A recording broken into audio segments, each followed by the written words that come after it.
most brands should be activating with top experiences. They should be partnering and integrating in a natural way, not with an advertisement off the billboard, but in a way that naturally aligns with their gameplay.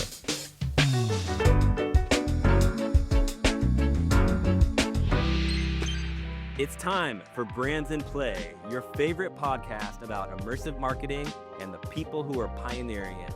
I'm Nick Hill, co-founder and chief innovation officer at Sawhorse. And I'm Albane Prioux, Insights and Partnership Director at Geek. This week on the show, IAB's gaming measurement framework. Top Roblox influencer Creekcraft is selling IRL merch on Roblox. Puma arrives on Fortnite, and Coca-Cola's new immersive Star Wars marketing campaign. Then we're joined by Ned Spell, founder and CEO of the Roblox studio Barrier 4. They are behind some of the iconic entertainment branding experience on the platform, but also are the best in class, in my opinion, when it comes to creating promotional content and market your experience. Nate will share all the insights on how to create a successful experience, but also, and most importantly, how to create promotional content to drive engagement. And if you like what you see, please subscribe, review, and drop a comment with the hashtag BrandsInPlay. Let's dive in. Let's go.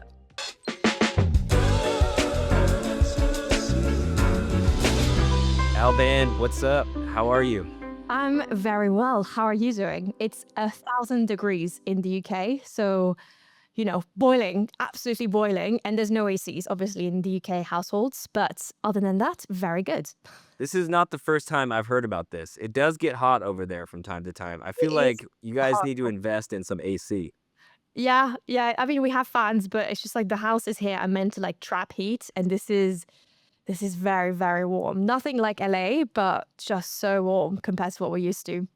I'm used to it. I live in a desert in LA, Exactly. but Yeah, very well. Outside of that, there's two really exciting projects I wanted to give a bit of a shout out to the Geek team. So Maybelline, one of our clients, has launched their first own experiences, which is called Glam Hatton. So it's a really exciting, I honestly love the experiences. Obviously a big fan as well of the brand. So I really recommend for you guys to check it out. It's a fun way, I think, to create an experience behind a specific product. So really recommend it. And then the other project that I wanted to give a little plug in was our client Coach that released their first Bitmoji collection. And Bitmoji is a really interesting platform that I think more brands should really pay attention to. So I'm really excited about them joining there. congrats. That's awesome.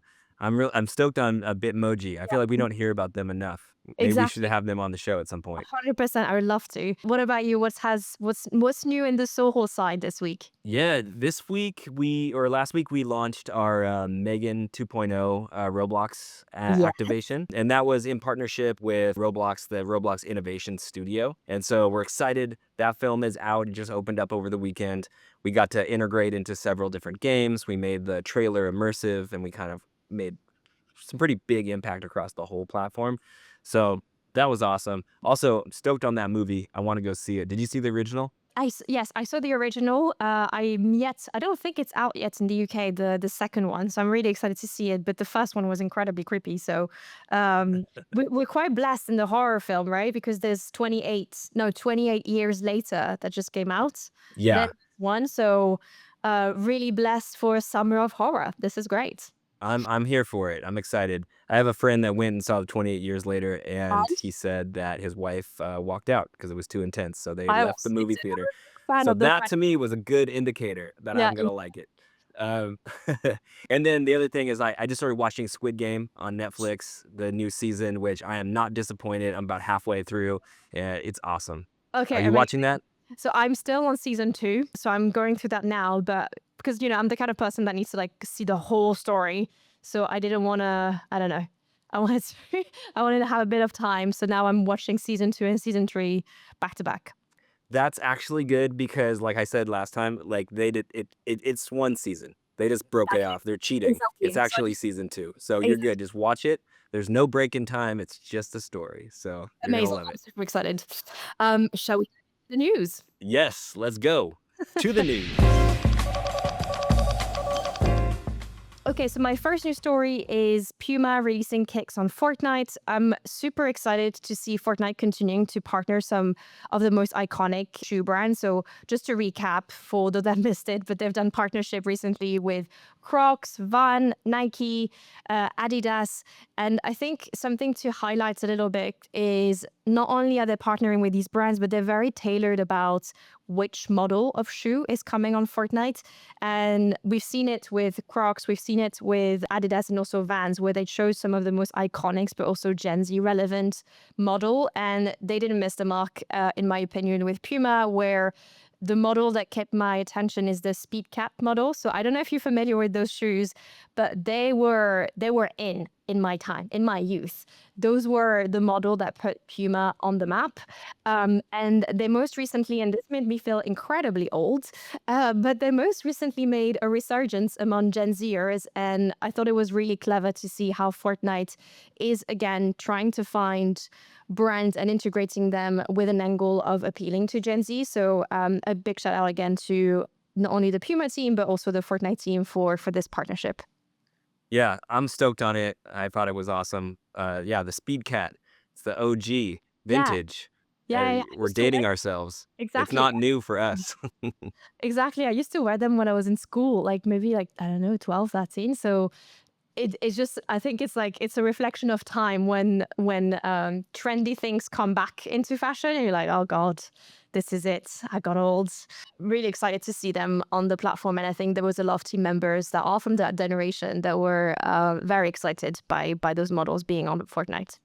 Yeah, that's super cool. And I think at this point, like so many major shoe brands have activated on the platform. So, you really, depending on what brand you identify with, you should be able to like get the kicks you want and rock Exactly. them. So that's pretty cool having all those options, right? Exactly. No, really smart. Very smart move. And jumping over to my first story, it's all about the Roblox influencer Creekcraft and how he is selling IRL merch on Roblox. And I should also note he's beyond just being a Roblox influencer. He's also would be considered a YouTube influencer. He's got over 12 million subscribers. And apparently this is like the first time a big YouTuber is selling IRL merch on Roblox. And he's doing this inside of the game Catalog Avatar Creator, which is one of the top games on the platform. And this is obviously powered by the Shopify Hmm. backend. And essentially what it is he's selling a plush toy of himself. So he's super famous within the Roblox audience. If you're not familiar with this guy, he rocks this beanie in every single video that he posts. It's kind of like an all cover over it, kind of hangs down, very recognizable. So he created, a plushy toy of himself. That's what they're selling. When you buy it, this is really smart. It comes with a digital wearable of that beanie that you can put on your avatar in Cool. addition to receiving the toy plushie at your house. And it's all powered by Lootblocks is the company that put it together. Just for context, it costs $40 USD and it's limited for just 1 month. Ooh. So this is really smart. I think everything here is a great example about how you can be successful selling IRL things on Roblox. It's difficult for you to sell, a $200 jacket that looks sick in the real world. That's going to be difficult to sell right now on the platform. But if you can create something that has custom IP that's relevant to the Roblox audience, the price point that's not too crazy, comes with a digital wearable, and there's a limited time, the only place you can get is Roblox. That's the winning combination for success, in my opinion. What do you think? I agree with you. And I think this is probably what, Roblox had in mind when they did this partnership with Shopify is first, like, what does it mean for creators and also big games that have a strong IP is how do you sell like merchandise and start monetizing and like having another way to engage with your community and your fans. He is, I think, like, I would really recommend if you are brands and you are trying to understand what is what is a Roblox culture or like what is a different like types of influencers I can find on the platform. I would really recommend for you guys to watch his video because they're amazing and really representative of what type of content the Roblox community likes to watch. He is massive on Roblox, and I thought that I fully align with what you say. I think the fact that it's linked also to the digital item that reverse back to what's most iconic about him And the fact that it's limited, again, just brings back with this like FOMO, and you want to be very fast at selling this item. So I think for brands, it's maybe thinking about how they could start integrating, influencer marketing and influencer partnership as part of their strategy. So I'm very excited to see more of this kind of activations on the platform. Yeah, excited and curious. I want to see the results. Yeah. Hopefully, it's a massive success, and then they'll publicly release how that performed. But out of all the IRL activations I've seen, I think that to me was one where I was like, that has a great chance of Yeah, seeing some massive success. absolutely. Absolutely.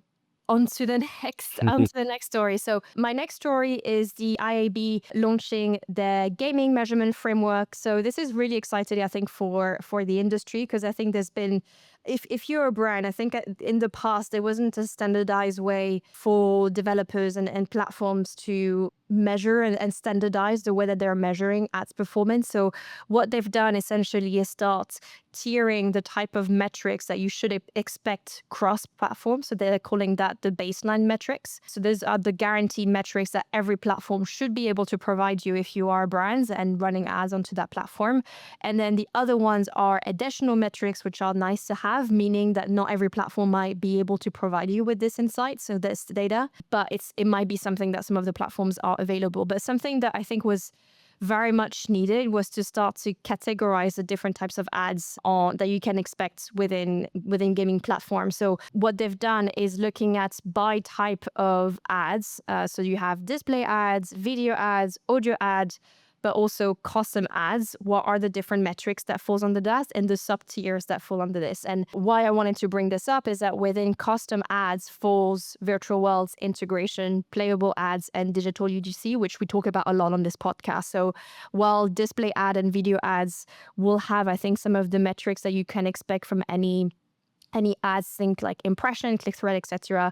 Custom ads, I think they went a little bit into detail of what can you expect in terms of metrics when you are doing a virtual world across different platforms. And I think this was something that was quite missing for brands that were thinking about, okay, what are the different data points that will allow me to measure success? And this allows essentially the industry to be a little bit more transparent around the measurements that were initially, I think, for some brands holding them back into investing. So a really good, I think I'm just really happy that this is now being officialized by the IAB, because they are obviously a reference when it comes to ad metrics. So I'm very excited that this is coming to play.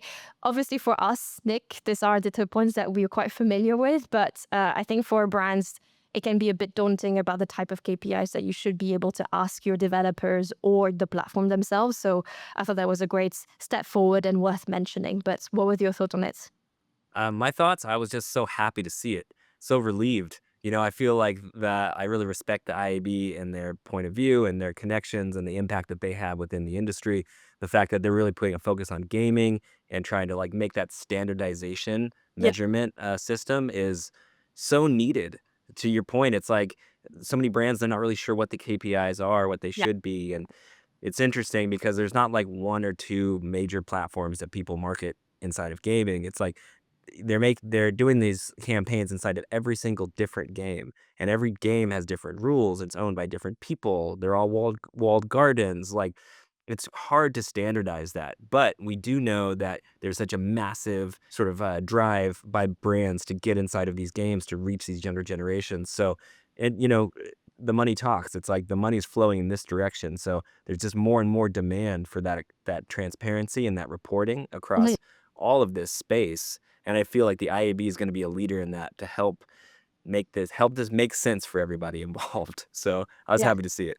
Last story is one I had to report on just because I'm such a big Star Wars fan. It Mhm. had to be said. So Coca-Cola's new campaign is all about, celebrating fandom with Star Wars, Oh, and it is celebrating the 70-year partnership between Disney and Coca-Cola, and the campaign is called Refresh Your Galaxy. And so basically, there's 30 limited edition cans and bottles that all feature different characters from the franchise. oh, nice. And I thought this was really smart because they took 27 of those characters and they put those across all the stores in all the different, countries that they're activating in. And then they have 3 characters that are only available on inside the Disney parks. So if you're collecting it, you still have to go into the park to get the last one, which I thought was pretty smart. And what's cool from a technical and immersive marketing standpoint, there's a QR code on the side of every single can or bottle, and you scan that, and it launches an AR app, augmented reality, where you can basically scan yourself and you can deliver a message to anyone you want. So you can pick Oh, to be in a cool. different, clothes or Must- like costume yeah. from the lore. So you could like be a Jedi, or you could be a different type of character, and you could deliver a little message, and it has you, and it will basically record that and send that to a friend, and then you're basically like a hologram, like from the IP of delivering a message. So thought it was pretty well thought out, and Yeah. it totally gets the fandom. Yeah. And Yeah. I now want one. I don't know. What are your thoughts? I mean, I think the clever part is probably to have the last one in the park because I think they're really hitting the collectors here. So I would be actually quite interested to know how many people, I don't know, how do you like track this, but how many people went to the park just to be able to buy this? Hopefully not that many because this is obviously like a degree of fandom that I can't relate to, but I actually think that the Star Wars IP is so strong that maybe there are going to be a few people that go there just to be able to get all of the collection and making sure that they get all of the merch that's created around the IP. So More than a few. yeah, Spoken like a true non-Star Wars I fan. yeah, I think I'm just not the target audience, so I can't relate, and I'm not a collector anyway. So I just there's two things that don't relate for me, You're but just missing out, no, I get the appeal though. And I think this is really smart, very smart. Yeah, it's we'll see. I think it's gonna perform well, and also the commercial they came out with was really sick. Kind of celebrating fans. Smart, a dad goes in with his son to go dress up as Star Wars characters. Everyone in the theater is dressed up like Star Wars characters. They're all going to watch the film, Oh, that's and nice. all chaos explodes and everyone kind of comes together. It's pretty cool. But that's all the news we have. So what are we doing today with real time review? So, for the real time review, in the light of speaking to Nate today, we are going to deep dive into the Squid Game experience that's been launched and built by the gang. Barrier 4 are the studio behind some of the promotional content that were created on the back of this launch. So, without further ado, let's jump into Squid Game, the final game. We're going in. Let's go. Let's go.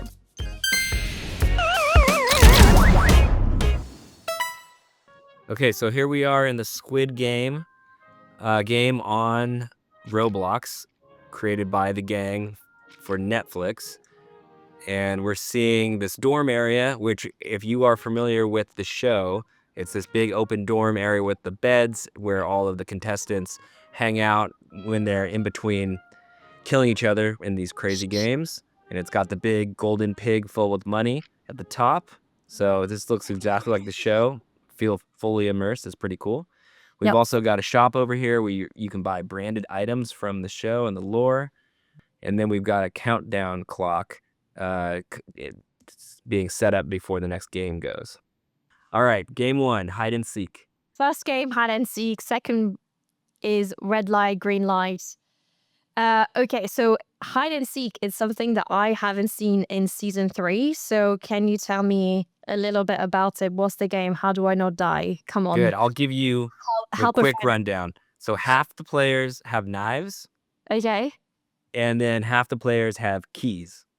And so Okay. the players with keys get to run away. They get a head start. You can open a door, and you Okay. have to survive. And then after that, the rest of the players with knives get released, and they try to go kill you. So Okay. How do you know? Oh, so okay. I see the icon above your head. So I'm a hider. I'm a key. I've got a key. You're a hider. Okay. Oh. You're a hider too, right? Yeah. I think what's really funny is that people are like messaging already saying, please don't kill me. Yeah, dude. Oh no, game starts No, and it started. Okay. I Okay. am not hidden at all. My guys, see, what is played out is that my machine is dying because is that key? Is that a key or is that I've got some friends with me. Okay, we're all together. I got a little I crew want right more here. Oh no. Okay. Oh fuck. Sorry. No, no fucks. Oh shit, they're coming out. They got knives. Oh no. Oh no. No. Oh my god. Oh my god. Oh my god. Okay. Okay. Didn't make so I would have died. I died. Eliminated. Okay, this guy's coming out. He's got a knife. He's running after me. I gotta make it out of here. Let's see what's going on. Oh yeah. Okay. Um. All right. I'm alone now. I Oh, had a I can small crew. Now it's just me. I'm let me running. see. I I can got a toggle key. player. This is Okay. cool. This is Yeah. something I haven't This seen is before. just like the show. This is super fun. But I can toggle camera. So you know the same as Fortnite. So now I can watch you play hitting a wall right now. Well, I'm in a dead end. So at this Yeah. point, if someone comes down, I'm dead. Oh, someone's up This there. yeah, there's Someone someone up just there. ran by. Okay. Oh, okay. Look around the corner. Oh, yeah. Oh, shit. Can you see? Wait, I can't see. I Yeah, I'm can't see. sure. No. Someone's coming after me with a knife. Run, run, run. Oh my Oh, god, oh my god, oh oh, my he's god. stabbing me. Run, run, This run, run, run. Okay, is seeing my okay. friend getting kills. How is he so fast? Oh god. No, eliminated. Killed. That's it. Yeah, That's it. we're not good at this game. We didn't survive that long.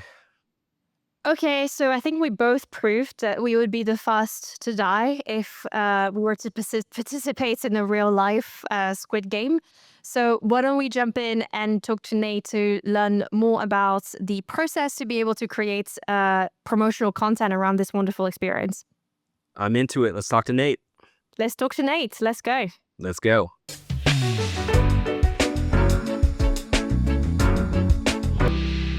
Okay, so we're excited to have Nate Spell, CEO of the Roblox production studio Barrier 4.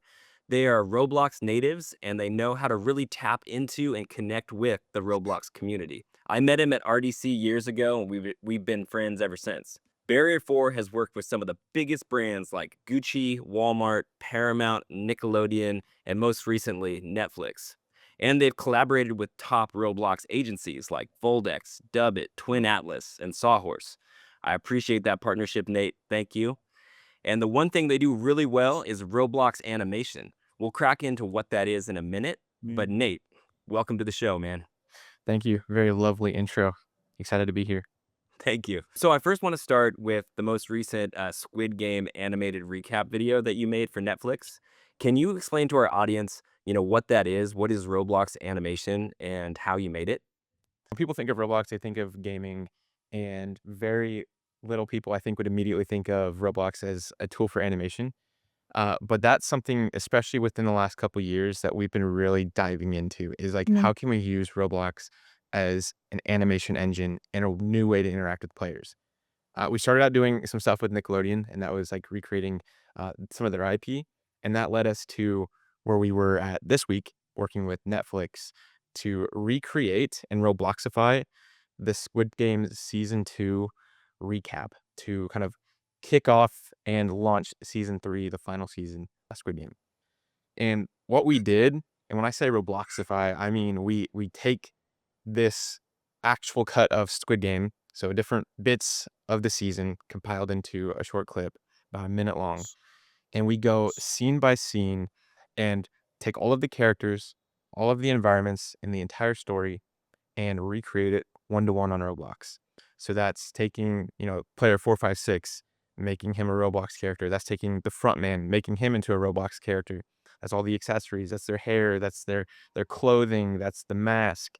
And then we Mm. do the same thing with the environments. We do the little merry-go-round scene. We recreated that one to one within Roblox. The players' quarters, recreating that one to one within Roblox. And then from that point on, we essentially go frame by frame and animate that one to one. So we, as players are, competing in a game, we recreate that hand animation, frame by frame, and then put that into the platform and essentially record it. And, there's 100 different characters that we recreated, probably 10 different environments.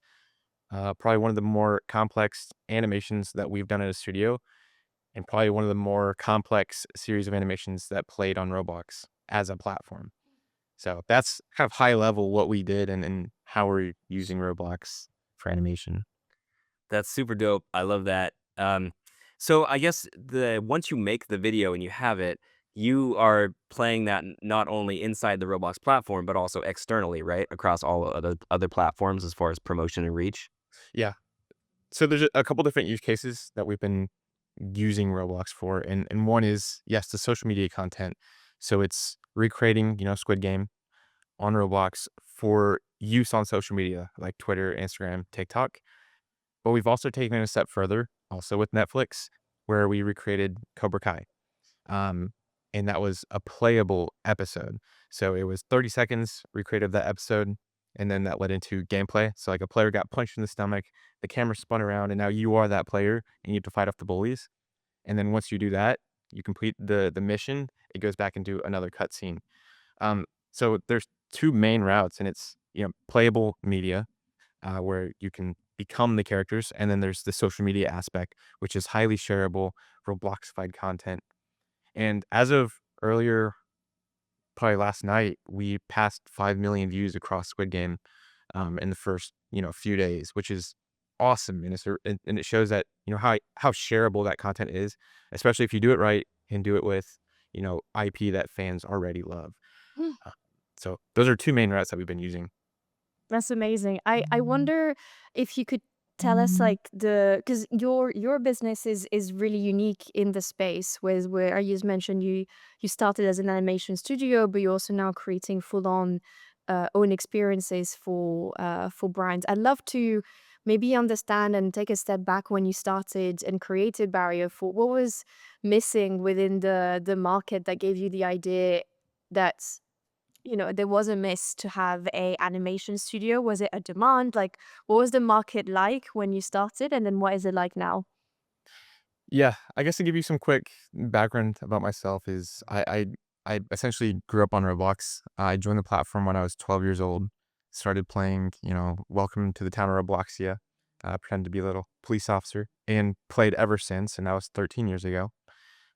Around 2019, 2020, COVID happened, and the world kind of shut down. I had nothing going on, but I had a bunch of relationships and a bunch of friendships that I made on the platform with really cool developers, really cool creators.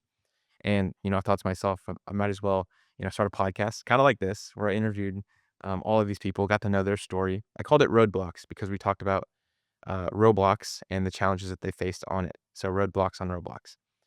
And when I filmed this podcast, part of the intro was we would go into their experience and, film cinematic gameplay and kind of do like this cool little hype teaser to promote their game and lead into their interview. And there was never like a clear moment where I'm like, well, I might as well start a video production agency. It just kind of happened because people saw these cool cinematics that we were making on YouTube and started asking for it. And we made a trailer for our friend. We actually got the local police department involved. It was for emergency response, which is police, fire, EMS kind of role play game. And we contacted the local police department, asked them if they could stage a fake police chase. And we did that. So we used that fake police chase. My brother-in-law was pulled over. Cop was right behind him with his lights on. They floored it. He ran. And then as the cop flew by the camera, kind of did a whip pan transition into gameplay, into a seamless in-game police chase. And that trailer blew up. It got 3 million views organically.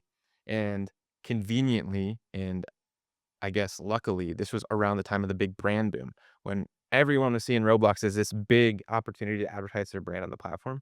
Our trailer went viral.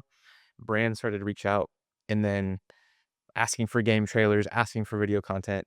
And we just kind of naturally rolled into becoming a video production studio on accident, unintentionally, and slowly have built that up over time. So I there was no clear decision to just start. It just happened, and ever since then we've pivoted. We're more so animation studio while still doing game trailers. We're definitely very strong in the animation world.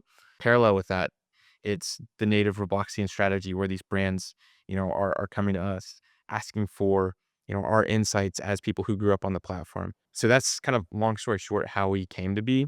Mm. Total accident. That's the best way to get into stuff is do it naturally because you're excited about it, and then all of a sudden you can roll that up into a career. If you anyone that can do that will be a happy person. That happened to myself as well. So you make these amazing trailers. I guess the question would be, why do Roblox games need trailers? Shouldn't the top games just get all the engagement naturally? Yeah, and some of them do. We've seen Grow a Garden. They got all the attention naturally. It's a little tougher for brands, and that's kind of what we specialize in Mhm. is brand trailers when they have more than just gameplay to show off. So they have to advertise, you know, the brand itself, but then you also have to, in the first couple seconds, convince the player that this is an experience worth playing. And with our trailers, that's kind of what we try to do. Within those first few seconds, and to kind of back it up, brands, or at least players, have an interesting perspective of branded experience on the platform. Mostly because, in the initial brand boom, everyone was kind of trying new things out and didn't really have a clear direction or a clear idea of what works on the platform. So for a lot of players, they see branded experiences as just advertisements, and they never take that opportunity to jump in and see that it's more than that. And I think your How to Train Your Dragon experience is a perfect example of what a great branded experience looks like. Like you guys have been sitting at like 15 to 25,000 CCU, so you did it right. Um, but the game trailers are, the player's first impression. It's your opportunity to uh, convert them into players. And that's done within the first few seconds. So using these trailers, whether it's gameplay or animated, is a great way to do that. And our strategy behind it is, and if anyone's seen our animation and tying it back into Squid Game, everything that we do is on platform. It's native on platform. It plays within Roblox. And when we do bespoke animation or if we film gameplay, it's done in the actual experience so that players get the actual real look into what they're jumping into rather than what sometimes is really great, a 3D animated trailer that's great and polished, but looks nothing like actual gameplay. Yep. So that's how we use it. What Barrier 4 is doing for brands is, I think, for a lot of newcomers inside Roblox, quite a foreign concept that in their mind they need to have their standardized agency, they need to potentially have a developers, but you now specialize in optimizing the promotional content for their experiences. And I think for a lot of brands, this is a new type of business that they might not have envisioned before. And this is only possible, I think, when you have an economy like the one of Roblox. And I just would love to have a bit of your insights on the Roblox creator economy, the breadth of, I guess, of the number of developers, creators that are on the platform and how it's evolving as well since you started on the platform. Yeah, I mean, I started in 2012, 2013, and when I was around, the top experience had less than 1,000 CCU in it. If you compare that to Grow a Garden, which they peaked at 16 million Hmm. CCU, I feel like that's a pretty good example of how at least the player base has grown. Yeah. And if you imagine how big and how fast the player base has grown, the developer economy, the creator economy has grown just as fast. And in the way that we're approaching Roblox is definitely unique and very different than most people. So there's a lot of development studios, people who focus on building experiences, whether it's branded or something like Grow a Garden. We're approaching it from, I guess, the entertainment perspective and finding unique routes to take existing IP or even new IP and placing it on the platform. And these recreations that we're doing are just part of that. Another thing that we've launched, and a big focus for us is within our strategy is finding an ROI for brands on the experience. And we launched a Care Bears activation into Please Donate. And that was a set of 3 booths. So if you're unfamiliar with Please Donate, it's a kind of lemonade stand setup where the lobby has a bunch of stands around. Players can ask for donations. They can, campaign for people to give them Robux. And a way that they kind of, show off their style and express themselves is through different themes of booths. And what we did with Care Bears was create 3 branded booths around the Care Bears and sold that. And in the first week or so, it generated over 20,000 US dollars in revenue. So that's gross revenue before Roblox tax and so on. But if I'm tying this back into, different business routes and different ways for brands to activate on the platform. There's so much beyond just launching your own branded experience. It's integrating and partnering with the developer community. And I think that in itself is a massive opportunity that most brands should be activating with top experiences. They should be partnering and integrating in a natural way, not with an advertisement off the billboard, but in a way that naturally aligns with their gameplay. Awesome.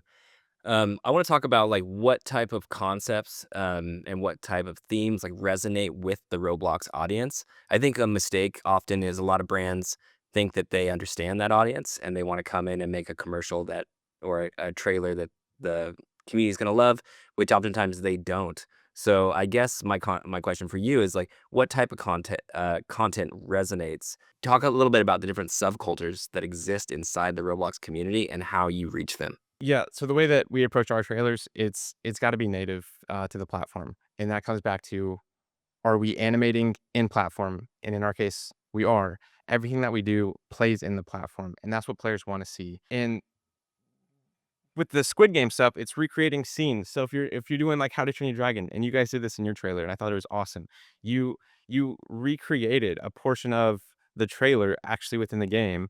It was Toothless coming up to one of the characters, and he touched his nose, and that's what players want to see. They want to see this content Robloxified in a way that they're familiar with.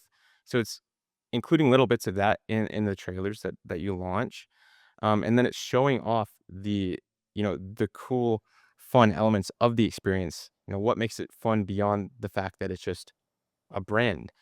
Um, and I think for us, in everything that we do, game trailer wise, it's finding a way to engage with the audience and take that existing media, so the trailers, and recreating it in little bits throughout that trailer. And I think something that you've mentioned before was also, as you mentioned, this is shot inside as well in game. So there is also a an expectation for like having this trailer is a way to essentially promote the what's in the experience. It's really important that you're so truthful to what the user can expect within the experience. And I would love for you to like go deep dive a little bit more into like maybe like what are the do's and the don'ts when you are creating a trailer and how vital it is for the success essentially of the promotion of the experience and for people to discover the experience itself, but also go into the experience and stay within the experience, but because they're not disappointed from the trailer. I think we've all seen movies where the trailer is amazing and then you watch the movie and you're a bit disappointed. And I think Yeah. the same applies here, but I would love to have your intel on how do you do that balance to excite but also be truthful about what the experience is. I mean, the do's are you show the content quickly, because you only have a few seconds to grab their attention. So you don't want to open up with this long, drawn out shot. Like you want to dive into gameplay and immediately prove to them why your game is worth their time. Um, so I think that's at a very basic level, you have to prove that early within the first, you know, 3 seconds. Realistically, you have probably a second. Hmm. Um, but then the clear don'ts, and from what we've seen, is don't go too polished. Don't Yeah. It has to be native. It has to show what they're getting into, even if you're doing bespoke animation. And I'm gonna keep like pressing on that. Like the way that we approach it is it has to play in the experience. It has to look like the game. Otherwise, the trailer is nothing more than just a piece of entertainment, rather than a tool for conversion. So when you go super animated, although it looks cool and it definitely is shareable, there's nothing necessarily wrong with it, except for the fact that when this is on your game page and they see something that looks awesome, it sets kind of the expectations super high and sometimes unrealistically high, so that when they get into the game, it looks nothing like what they had anticipated. So if like ratio is a concern for you and your brand, um, that could be, you know, a trigger to a downvote. And you guys know how kind of sensitive Roblox players can be to small things, and they'll gang up on your brand. They'll form a riot and get everyone a thumbs down the game if it looks nothing like how the trailer conveyed it to be. So it has to be filmed natively in game. It has to be quick. It has to get the content across very fast, and also utilize DevCam. A lot of these brands don't utilize DevCam. They kind of jump in with their default Roblox avatar and run around. Uh, Utilize DevCam, Shift P, and jump in. You heard it here, folks. Shift P. Don't be a noob. Um, quick question. So you are a Roblox native. You understand the community so well. How, there's a lot of people that listen to this podcast that aren't that close with the Roblox community. So how would you describe the Roblox community, and how is that community unique or Mm. different than communities that you find on social platforms or other gaming communities? Yeah, so they're definitely a very candid group of people. I say they, but I am part of them. The Roblox community is very candid, so they will tell you what they like or don't like, whether it hurts your feelings or not. They're very passionate, uh, and when they have a mission to accomplish, they will come together as a one massive community, and they will make sure that mission gets across the line. So, uh, all of these YouTubers, content creators, developers, everyone will team together because they're passionate about, whatever it may be, and they'll make it happen. Um, and I think they're also nostalgic. So even the new players who joined in like 2018, um, like dream of how Roblox used to be. So they're very much so, I guess, for lack of a better term, stuck in their ways. And I agree. Like if you see all this like realistic Arthro stuff, which is great and looks awesome, Roblox players want the blocky characters. Like when you think of Roblox, you think of these blocky characters, and that's what they want. They want this nostalgia. They want to stay where they're comfortable. And I get it. Like I love classic Roblox. I grew up on the platform. So I remember just everything was bricks. There were studs everywhere. And that's why Grow a Garden has grown as big as it has, because it's just this simple experience that kind of has the nostalgia, and it feels like classic Roblox. And that's why that's such a big trend now. So they're candid, they're passionate, and they love how things used to be. Nostalgic. Well, it's just like incredibly passionate about the platform, and it goes back to, when you're entering a space as a brand, it's you can, I think, push the envelope with, creating new content. But I agree with you where it's also about being respectful of the legacy of the platform, and making sure that you're just, I guess, respectful of the codes of that community and what you know, what they care about. Yeah, and I would just say that was a realization that I had coming to the platform, coming from the background of advertising. The second we could do a high fidelity avatar to make it an Arthro, it's super advanced, like the community just didn't want it. And a lot of the brands that we work with, they have these expectations that are like, oh, let's make it the highest fidelity possible. Let's make it the glossiest thing possible. And we have to tell them, no, the audience does not want that. So like really, you have to understand that audience. You have to listen to the people advising you, because w- we and Nate and Alban, we all understand what's going to work and what isn't. Mm-mm. And that's why this Robloxified content is shareable, because we approach it with creating the characters that look recognizable to these Robloxians. Our Ninja Turtle stuff got 13 million views organically because it looked like Roblox. It felt like Roblox, but it was Ninja Turtles. Same thing for Squid Games. It looked like Roblox. It felt like Roblox, but it's Squid Game. And that's Yeah. why it's so shareable, and that's why players love it. Exactly, and they're really excited because they see their avatar, they see the image of Roblox the way that they want to present it, but it's just new content, it's fresh content, but still Yes. in the aesthetic that they're passionate about. Well, you guys have done amazing work. I would say, definitely leading in that space, and we're super excited to see what you continue to produce. And as start to see more animation come to the platform, it's going to be really exciting to see how that's accepted and how that grows. And I know that Barrier 4 is going to be there leading that. So, Nate, we appreciate you coming on the show. Thank you so much. Yeah, we'll have to have you back sometime. Appreciate it, man.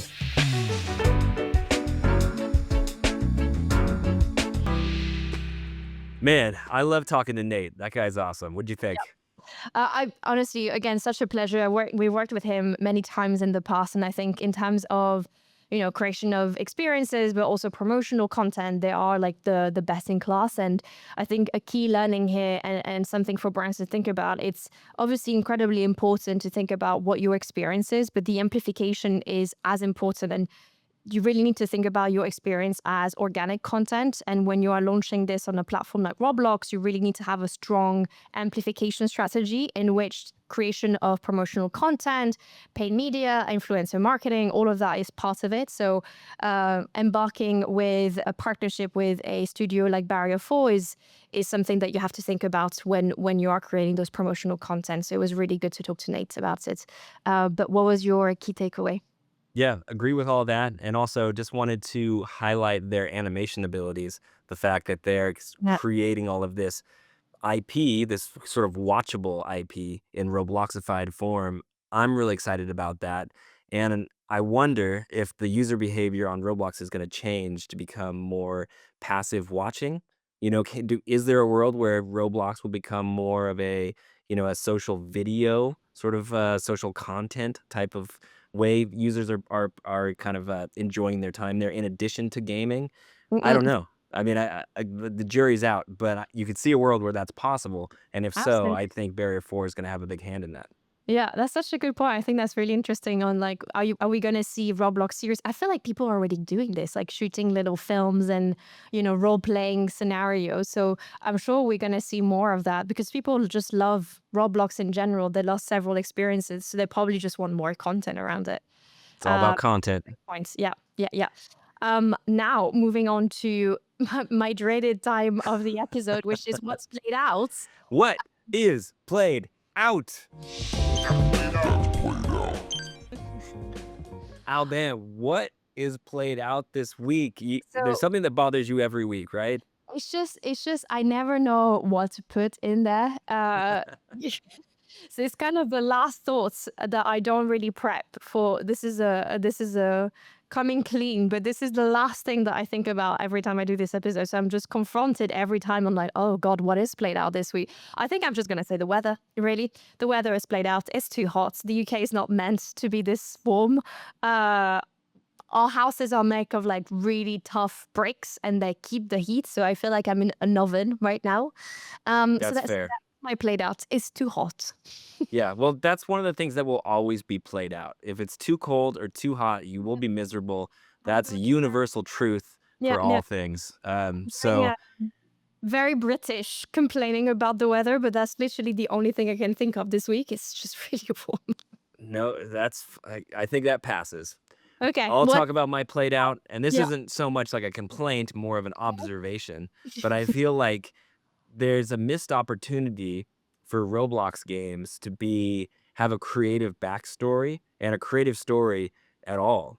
I think Roblox developers are geniuses at creating amazing, engaging core loops and making really fun games. But oftentimes I feel like the backstory, the lore, the character development, the story is kind of an afterthought, and I was on a panel earlier this or last week, um, talking about Grow a Garden and how successful it is and how amazing it is. And then one thing that came up was like, well, what is the story? And like, there kind of isn't one. And it doesn't matter. I mean, that's no knock on the game. It's an amazing game. It's fantastic. I have no notes for them. But, it's just in general, there's no harm to adding lore and backstory and like character development. So I just wonder, is that something that should be looked into on the platform? I I think I agree with you. And maybe this is just because you and I are like maybe classic video game players and we like to be embedded into a story. I'm the same as you. I love like a big long storyline, AAA game style.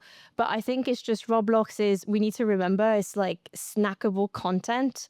And you're gonna have stories where the evolution is the core offering. So they want to have long session time frequently, maybe once a day, it's one session, etc. And you're gonna have those ones that are just, it's just addictive and it's just like very quick content, but you want to repeat it several times a day. So I feel like while I agree with you, I think it's more it's more creators' choice on, what do they want their players to do. And I think I agree with you where maybe you will get more permanent fandom, because I think the issue when you have something that's really addictive is this going to maintain the existing virality of the content? Are they going to be able to like sustain, you know, the test of time when you are relying on one specific core mechanic? And what Um, else can you do with the IP? You and know what I'm when else? saying? Like, you've got Right. the game, you've got This everyone is stuck in it. How can you take that and bring it into an animation? Or can you do a spin-off over here or there? It's like, if you don't have a story, you kind of can't. I guess it really is two strategy. I think is like fandom through storyline and like emotional attachment, and the other one is just really addictive game loops. And I think that's what they've created here. I just think longer term, you need to have a strategy of like, oh, okay, how do we continue to make our game sticky? And when it's not based on the storyline or like the fandom that you've created around a specific character, or, you know, like the kind of success that you see from The Last of Us or from Minecraft is because there is also some form of love for the IP or the story that you can get through that game. So I think if you want one day to create a film on the back of your experience, there needs to be a story, and that's how you create like longer term fandom. But you also have, you know, games like Candy Crush that are just incredibly addictive, and they've been running for years now, and it's still the same bloody game loop, and it's just more complex level. And this might be, you know, this is the difference, like different types of games that you can create, and maybe this is going to be the you know, the game loop that Gorgon is going to go after. It's that really sticky and maybe like sticky game loop that they're going to reuse over and over again. Yep, both work. I Yeah. think it's all good. Just wanted to bring it up. Well, I think this is like a really interesting, like, you know, when you're a brand, you need to think about strategically what you want, because really both outcomes are going to be a bit different. And the strategy when you're building an experience is going to be very different. So a great point, I think, to rise, and something that we should deep dive more into in our next episode, I think. Let's do an episode on story. Yes. I can see Love it. Let's that. manifest it. So that's a wrap on this episode. That was awesome. I really appreciate Nate Spell from Barrier 4 for coming on the show to talk to us about his background and everything that they're doing, and looking forward to next week. Yeah, absolutely. Thank you guys so much for listening. Hope this was a really insightful episode on how to structure an experience, but also how to create promotional content for your experience. And we'll see you in the next episode. Edward, please read us out. And that was Brands in Play. Thank you for joining the podcast where we explore immersive marketing and the people who are leading it. Co-hosted by Albane, Prioux, and Nick Hill. Our show today was produced by myself, Edward Regu, with creative direction by Joey Jeddah and Javad Kazmi, and audio engineering by Somran Kiyo. Be sure to join us every week for brand new episodes. The views, thoughts, and opinions expressed in this podcast are solely those of the host and guests and do not necessarily reflect the views, policies, or positions of host employers. The information shared during this podcast is based on personal experience and publicly available information and is intended for informational purposes. Any references to specific platforms, companies, or partnerships are made in a personal capacity and do not imply endorsement, partnership, or official association with any organization mentioned.